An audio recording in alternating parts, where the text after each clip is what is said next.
For the last few years, a lot of my days have been spent on the sides of mountains, chasing the world's wildest summits and telling stories that live in thin air.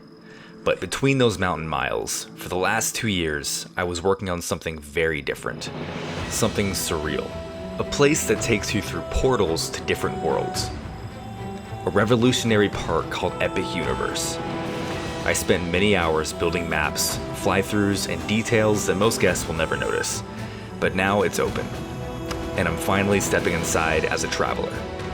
This is my personal review of Epic Universe, through the eyes of someone who worked behind the scenes, and someone who never stopped being a roller coaster and theme park nerd at heart. Let's dive in. The adventure began on a Monday morning where my girlfriend and I woke up and made a mad dash to the park. She already had the opportunity to check out the park once, but this would be my first experience. Excited for Epic Universe? We pulled up and saw the Stardust Racers coaster in all of its glory. And after parking, we ran like a couple psychopaths to get a closer look. Universal Studios parks have a special place in my soul. Being from Orlando, I've been going to them since I was 5 years old. The Incredible Hulk was my first roller coaster, and a direct reason for my lifelong obsession with adrenaline. My dad has been working on their merchandise and park maps since the early 2000s, and in 2023, I began doing the same thing, helping 3D model and animate early fly-through renderings of the all-new Epic Universe, as well as making its mobile park map. Your boy made this map. So, this park had been in my head for over 2 whole years before finally getting to step inside, on the very last day of previews, before it would open to the public a few days later. Beyond this gate, find gardens green and epic worlds to fill your dreams. Holy shit.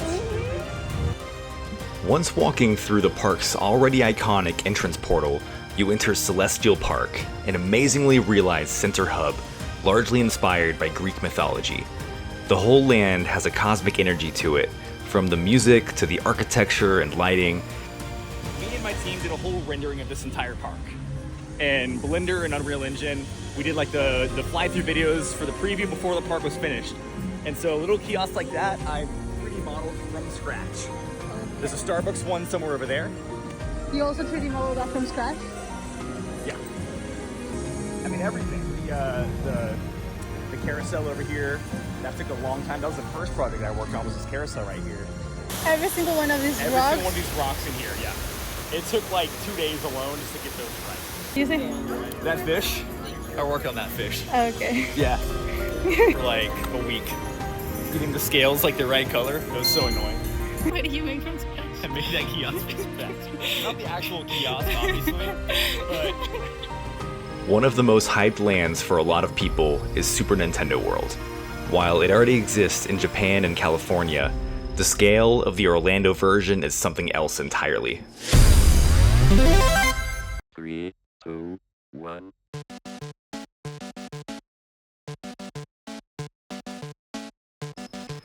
Beyond the onslaught of colors and energetic soundtrack, one of the first things that you realize here is that virtually everything is moving. The mechanical engineering on display is a feat and perfectly captures the nostalgia and essence of the classic games that multiple generations grew up with since the days of the original Famicom Nintendo console. Also, you really can't have a Mario-inspired land without it feeling like a game in some way, so virtually everything here is interactive. If you purchase the somewhat expensive power-up band, you have access to all of the mini-games spread throughout the land. Beat 3 of them, and you get to play a whole separate game experience, where you go toe-to-toe with Baby Bowser. It was here that Yaneska became my Sherpa and led us to victory.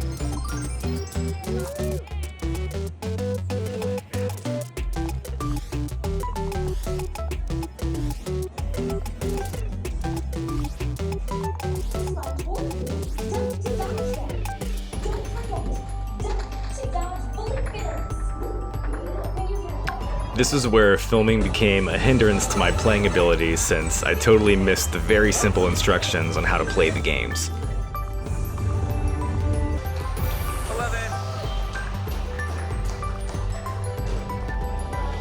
The main ride attraction here is Mario Kart Bowser's Challenge. Where you might think a coaster would be the go-to model for something like this, it's actually an interactive VR-assisted dark ride. It exists already in its other 2 iterations, and it has its critics, but I absolutely loved it. The dark ride portions were well done enough to enjoy by itself, but the VR editions are what made it feel like it actually belongs in a video game land. The headgear was a little bit annoying though. I mean, we can see what the weight is, but I want to do Harry Potter first. The cool thing about Super Nintendo Land is how there's also a second subland within it. DK Country brings to life the world of one of Nintendo's oldest superstars, and it's home to one of the most interesting and innovative coasters out there, Minecart Madness. Mimicking the sensation of jumping the track like in the old games, the actual roller coaster lies beneath the visible one, stacked in a vertical orientation. It's a janky, rough ride, and I love that. Definitely not for everyone, but if you want to mimic the experience of jumping a roller coaster track, it's not necessarily going to be smooth, right? In that case, I think they knocked it out of the park with this weird little ride.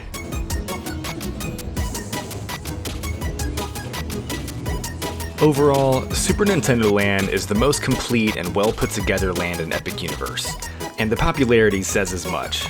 Its sensory overload aesthetic mixed with its complete immersion in the high walls, perfect use of sightlines, it just brings it all together so nicely.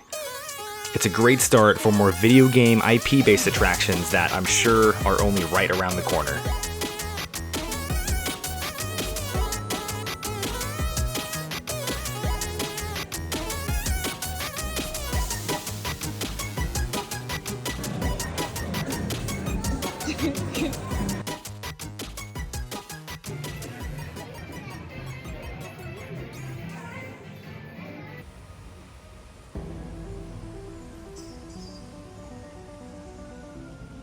So yeah, each one of these light posts. You also designed those? Yep. Made those. The Oak Star Tavern right here I worked on for like a week. The tree wrapping around the portal here for Dark Universe, that took a long time to perfect.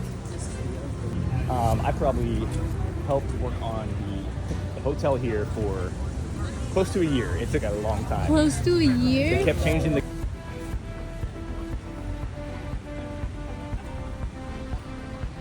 a long time to get all the scales, trying to like duplicate those all around. I have no idea what I'm talking about, but it was a process to get the scales. Are you ready for it? I don't know if I am. I'm scared. It's a scary park. Moving from a pixelated paradise to a land of vampires and werewolves, Portal number 2 took us to Dark Universe. This was my favorite one to work on. As a passionate fanatic of horror cinema, this land I was easily the most hyped for.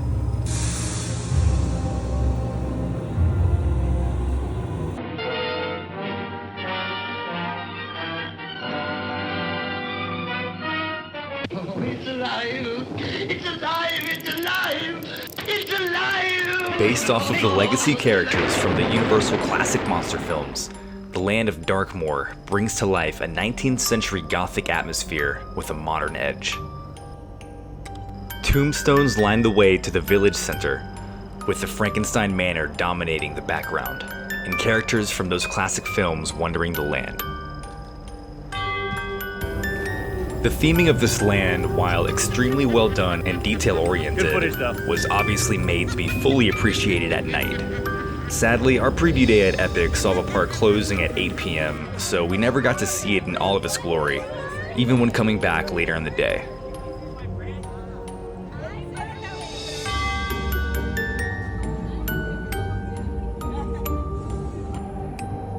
If there's any ride system that I love as much or even more than roller coasters, it's a well-done dark ride. Some of my favorite attractions like Spider-Man and Harry Potter's Forbidden Journey over at Islands of Adventure combine animatronics and screens to create a completely immersive thrill. The newest and best evolution of that at Epic Universe is easily Monsters Unchained, the Frankenstein Experiment. The ride uses a very similar Kuka arm system to that of Forbidden Journey, but while that ride largely uses screens for many of the story beats, this one has 14 hyper-realistic animatronics, blended with occasional background screens to enhance the atmosphere. When I saw Dracula floating in midair, I actually didn't realize it was a robot until looking it up later, since it is pretty hard to tell where the screen ends and the animatronic begins. The storyline follows the descendant of Henry Frankenstein, Victoria Frankenstein, of course a nod to Victor in the novel, as he was originally named, as she tries to harness and control all of the monsters before Dracula rebels, sending the riders into absolute monster chaos. Monsters Unchained brings in every single Universal classic monster and even others from horror literature. Of course, there's Frankenstein's monster and Dracula, but there's also some awesome appearances from the Phantom of the Opera, the Mummy, the Wolfman, Creature from the Black Lagoon, a bunch of Dracula's brides, and even Quasimodo from the Hunchback of Notre Dame. No, not that one. It's a whiplash of an experience that I think deserves more than one ride to fully appreciate. And while Spider-Man has its place in my heart, I think this one might have just taken the #1 spot for the best dark ride in the world. No, that's not my opinion. That is fact. Hats off once again to Universal Creative. Some pretty cool attention to detail. After the ride, we went over to the Burning Blade Tavern, an iconic symbol from the 1931 Frankenstein film, and drank some mead and tried to order some food at the counter before realizing that you have to order basically all food in the park by mobile order. So we instead hunted for a sit-down spot, which leads me to say, Epic Universe has great food. It just does. I'm so glad that when they decided to build the first new theme park in Orlando in 25 years, that they didn't cut corners on this aspect. You might pay more to dine than you would at, say, SeaWorld or Six Flags, but you'll get some great theming and quality. The Das Steakhouse was our only sit-down dining experience during our visit, but it was a sick hidden gem with catacomb-style theming and grand paintings on the walls depicting historic moments of Dracula lore. The black burger bun, complete with a stake driven through its center, was a nice touch. Some have complained that it led to some unwanted bathroom visits, but I didn't personally experience that. Also, the violinist walking around to enhance the atmosphere solidified the experience for me. There are a couple of shortcomings with this land, as it is the smallest in the park. Once you leave the main center of Darkmoor, the theming kind of tapers off, making the land feel a bit incomplete.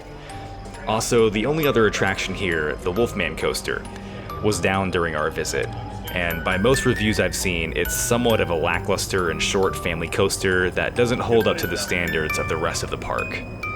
I believe this land will benefit the most from an expansion, which, rumor has it, is already planned to gain a Creature of the Black Lagoon water attraction. As is, Dark Universe is still exciting and detail-oriented, and has probably the single best attraction in the entire park.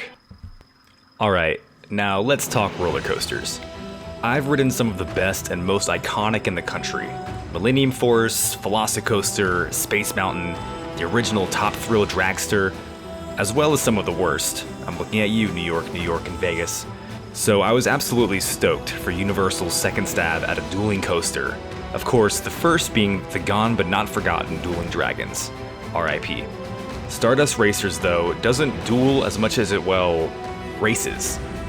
It was manufactured by Mack Rides and is a technical marvel.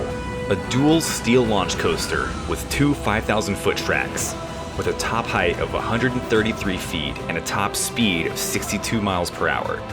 It continues Universal's tradition of not building higher or faster than other parks, but instead building more unique, creative, and complex. It uses linear motor launches for its propulsion, and its signature moment is the celestial spin, where the two tracks invert around each other while rising and falling. It's the single coolest element I've ever experienced, save for maybe the Mosasaurus roll on Velocicoaster. With this ride, Universal now has 3 of the greatest coasters in the world right there in Orlando, with Velocicoaster and Hagrid's also in the conversation. A general rule of thumb, if you're gonna have a Universal park anytime after 2010, there's gotta be a Harry Potter land. However, rather than indulging in the nostalgia of the core HP films like Hogsmeade or Diagon Alley, This one takes place in 1920s Paris, more in the vein of the Fantastic Beast films. And I'll be honest, I've not seen any of those movies, but the land does not skimp out on attention to detail.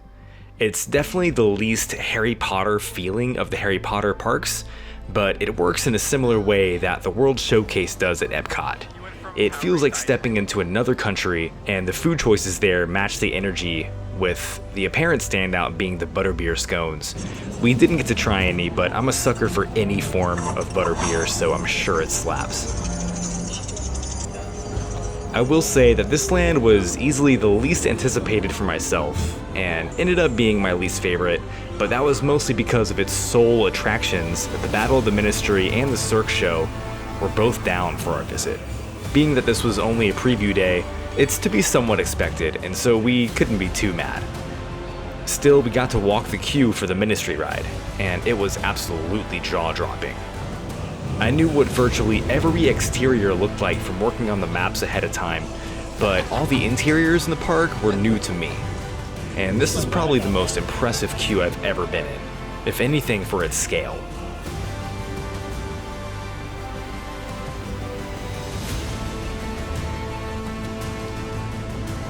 The storyline has its guests transported into the Ministry of Magic in the same timeline as the main Harry Potter films, for Dolores Umbridge's trial. And so you walk through the core of the Ministry through a room that feels impossibly huge.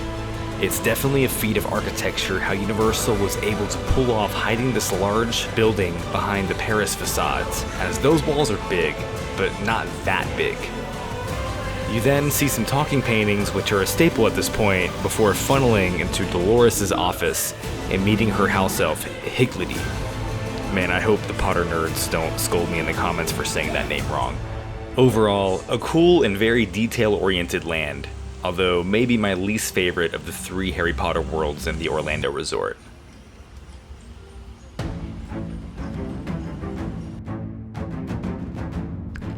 Moving on to the final portal, and it was time for dragons. Hell yeah. How to Train Your Dragon Isle of Berk was extremely fun to work on as far as the renderings. It's the largest land with the most fantasy-like elements, and it also happens to be based off of a truly underrated franchise. I was about 13 years late to the game as far as checking out the movies, but they really do deserve to have their own theme park attractions.